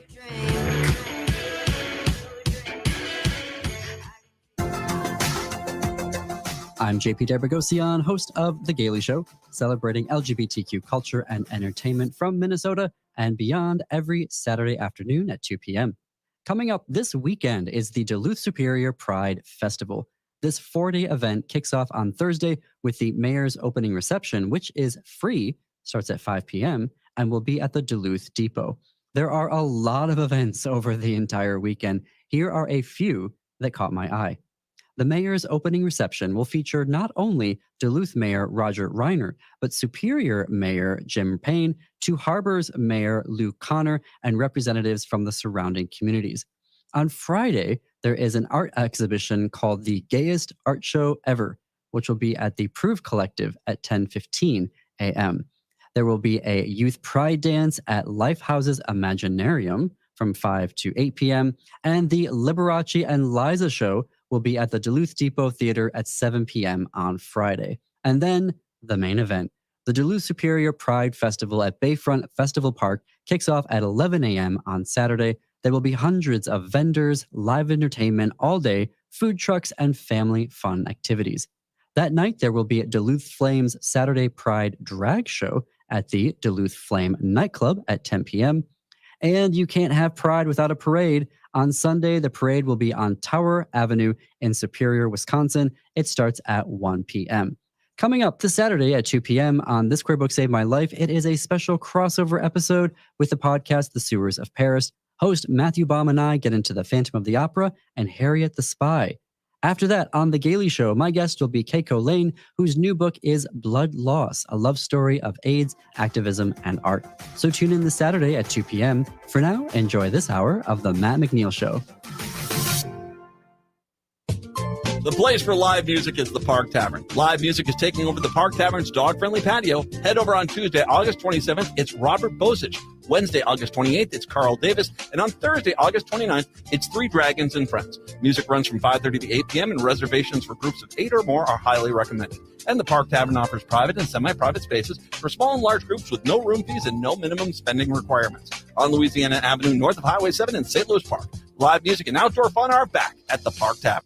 With your AM 950 weather, I'm Patrick Lilia. Showers and thunderstorms possible tonight. Some storms may be severe with a low of 70. Then Tuesday, a chance of rain and storms in the afternoon with a high of 81.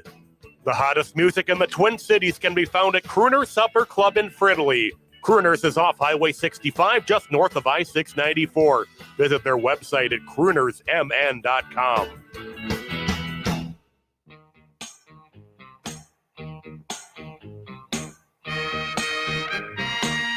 AM 950, the progressive voice of Minnesota, the Matt McNeil Show. Patrick, we do, of course, actually take our job here to serve the public very seriously. And we're keeping an eye on, you can't have this kind of heat and humidity creating this kind of energy and not having some sort of storms fire off. And that is exactly, we got some storms starting to fire off around the state. Indeed, there's a severe thunderstorm watch just west of the metro. It doesn't include the immediate metro, but it's just west of the metro. And now some severe thunderstorm warnings have been issued near Wilmer as storms have started to pop up there. Those will be moving toward the metro in the next few hours, according to the weather poobahs. I'm looking at the storm right now. Yeah, Wilmer, Painesville, Litchfield, Hutchinson, St. Cloud. You all should be on alert for this one. That is a nasty looking storm. New London, Spicer is in that area. Dassel, Cokato, Annandale, Watkins. Yeah, it's heading your direction. So, yeah, and then it's going to fire off behind it here. That's the part which is scary, is that with, especially in the southern part of the state, watching how they're predicting the storms to develop, the entire southern part of the state is just going to be encased in real heavy duty storms. So batten down the hatches. It could be a little bit of a night out there in the Twin Cities metro. And a reminder, you get these storms that dump an insane amount of water on the ground.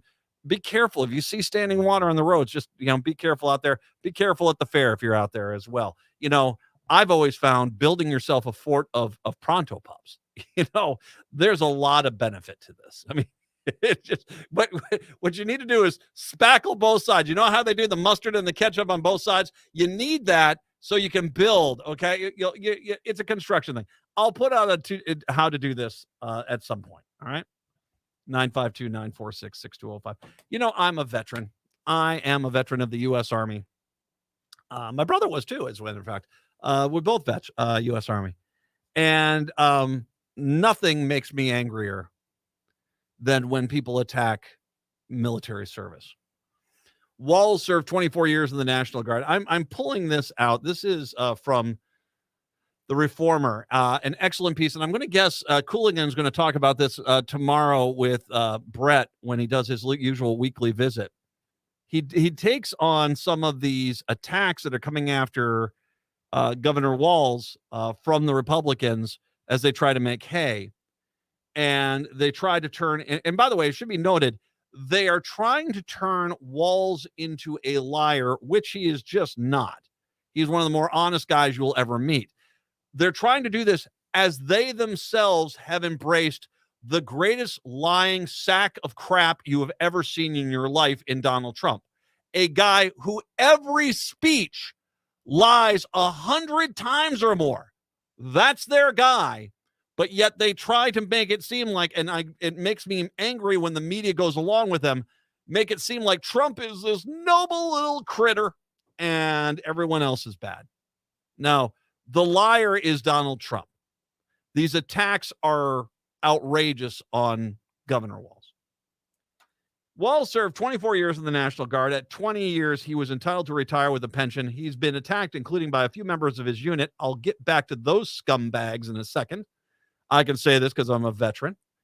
Though others have defended him for retiring in 2009, allegedly knowing that his unit would deploy to Iraq, which at the time was a nightmare war zone.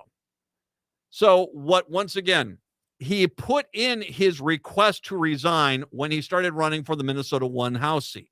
That actually was in December of the previous year, in 2004. He put in for his retirement at that point.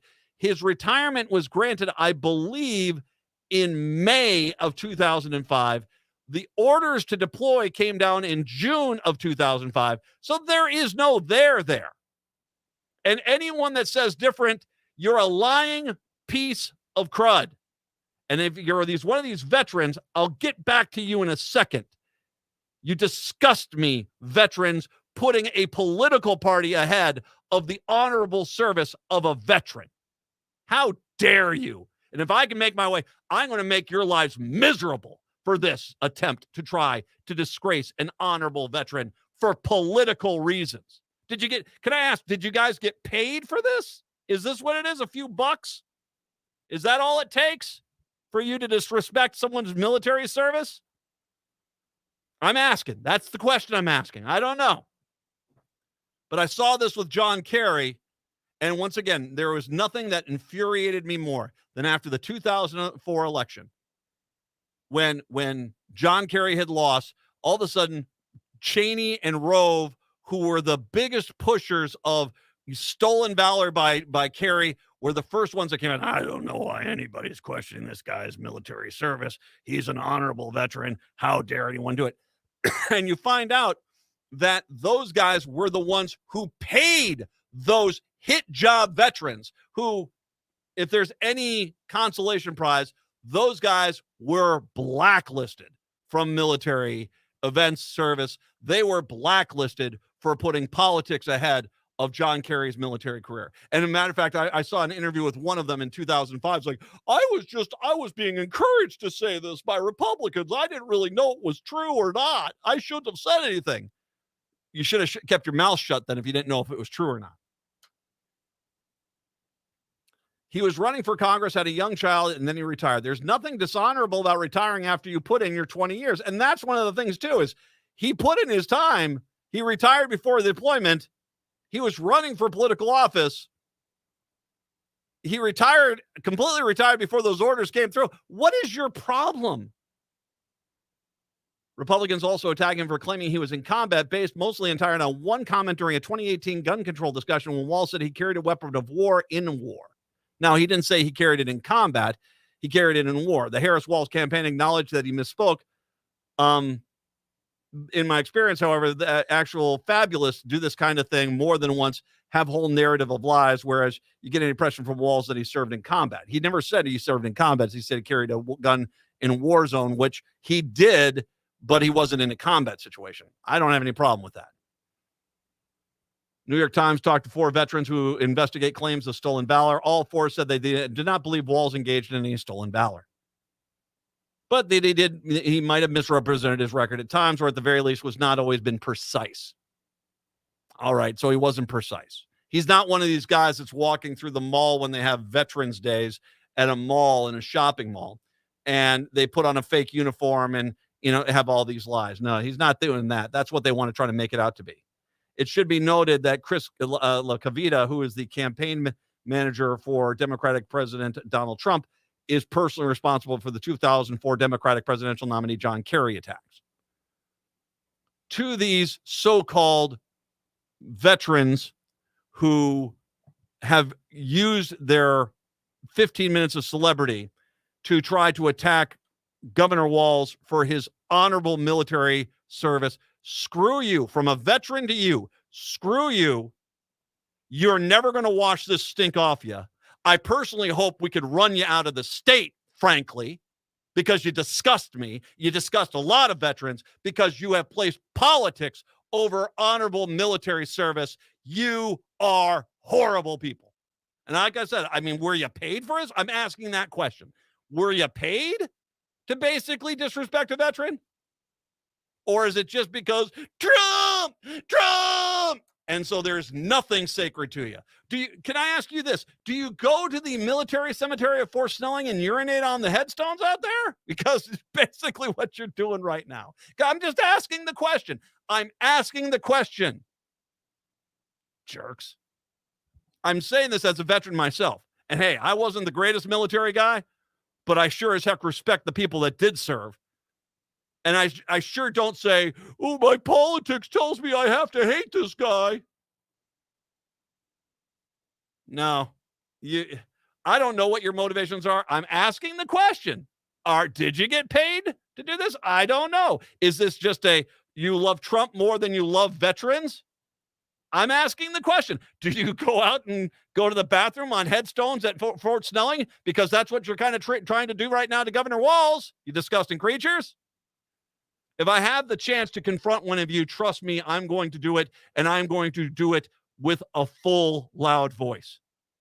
And I'm not going to give you any leeway come November after the election, and he's the vice president of the United States, and you're going to be sitting there, I don't just, they were wanting me to say this.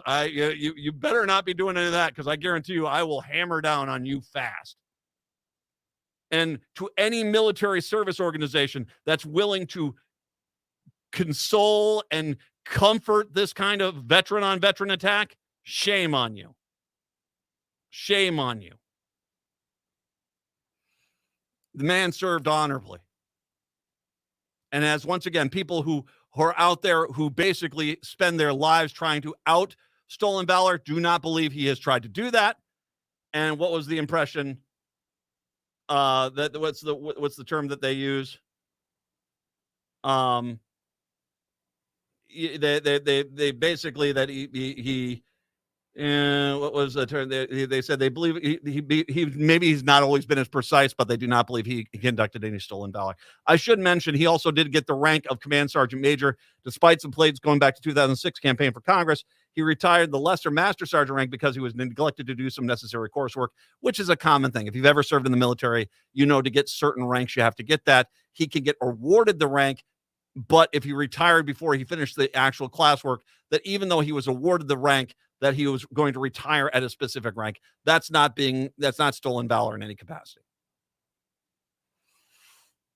Why? Why would you guys turn on an honorable veteran? As veterans yourself, why? Why would you do that? Because we've just gone through the truth. We've just gone through the truth. So what you're saying is not true. Why would you turn on a veteran?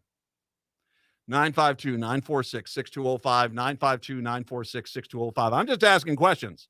You guys need the ones that need to answer them. And if there's any justice in this world, you'll spend the rest of your lives trying to answer these questions. 952-946-6205. We'll take a break. Come on back. It's the Matt McNeil Show here on your Monday. At Better Futures Minnesota, we support Minnesota's environment by working towards zero waste and the transformation of the lives of men in our workforce development model. Better Futures Minnesota engages men with histories of incarceration and homelessness. Our approach reaffirms each man's dignity, instilling self-discipline and behaviors that empower them to achieve self-sufficiency and a better future. We set hard-to-employ men on a pathway to independence through employment in our reuse retail warehouse and work crews specializing in building deconstruction, property maintenance, appliance recycling, and janitorial services. We strive to create a sustainable future where social equity, economic opportunity, and environmental justice intersect. By addressing these interconnected challenges, Better Futures Minnesota works towards building resilient, healthy communities for all Minnesotans. We believe that true sustainability can only be achieved when all members of our community can thrive. Join us in making a difference. Visit us at betterfuturesminnesota.com and donate today.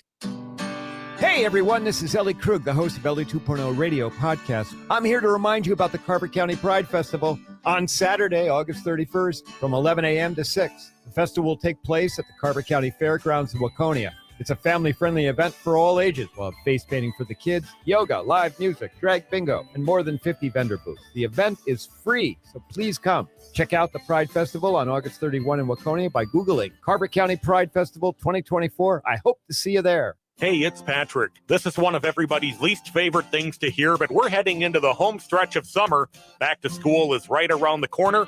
Those final sleepovers are going to be taking place. It's time to call My Cleaning Heroes at Zero Res for a reset before we head into the fall. If you haven't tried Zero Res or it's been months since your last deep carpet clean, now is the time to call. Right now, you can get your entire home Zero Resified for Minnesota's ultimate carpet cleaner and get 3 rooms Zero Resified for just $119. Along with that great deal on carpets, it's also a great time to get the summer crud cleaned out of your air ducts. Zero Res is taking 20% off any air duct cleaning this month. And don't forget about your dryer vents while you're at it. Zero Res has a 4.9 rating on Google Reviews. Schedule your appointment at ZeroResMinnesota.com or call 952-ZERO-RES and ask for the AM 950 special. Backward or forward spells the same. Zero Res. There's a space in my heart. AM 950, the progressive voice of Minnesota, the Matt McNeil Show. Any new warnings pop up on the weather? Anything there? Yes or no? I don't believe so, no. All right.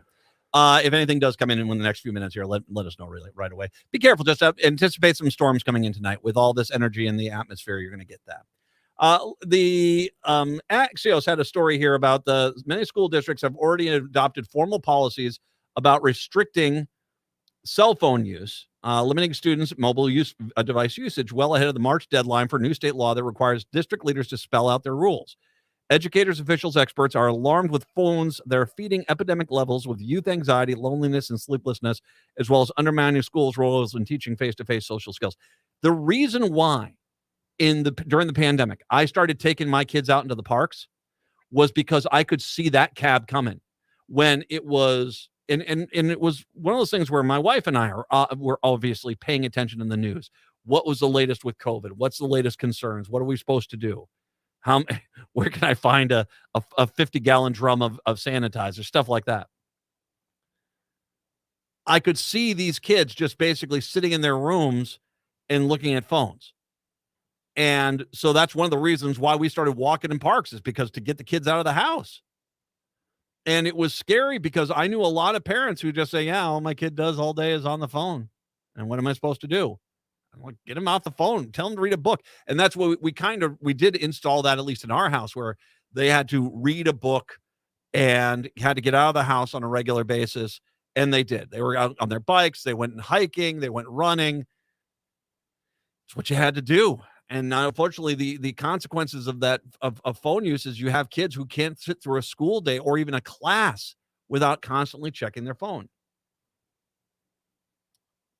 Epidemic levels of youth anxiety, loneliness, sleeplessness, as well as undermining schools' role in teaching face-to-face social skills. This summer, the legislature requested 2 state school-wide principal organizations publish a new model policy that districts would adopt bell-to-bell ban on smartphones during the entire school day. The model also spells out alternatives for high schoolers, allow phones at lunch or between classes, but at no other time, including during bathroom trips. Eventually, it will be accommodate all the phones are not in the classroom. And once again, people say, well, I need to get in touch with my kid. Well, that's fine. You can call the school. And if there's an emergency, obviously the school will make sure the kid is alerted to that situation. But yeah, it's, you have to put something in place, because I've heard some horror stories of some schools where, the kids just basically, the teachers are saying, no, put your phones down there and not doing anything. So I think this guidance coming down from the state will help out. But, you got to kind of wean the kids off this. This goes back to that first story I was talking today about people not having friends. A social media online world is not the real world. We need to remember that. Absolutely. Native Roots Radio is up next. Have a good one. We are back on Tuesday. Till then, see ya. Dr. Stefano Sinacropi, an orthopedic spine surgeon and wellness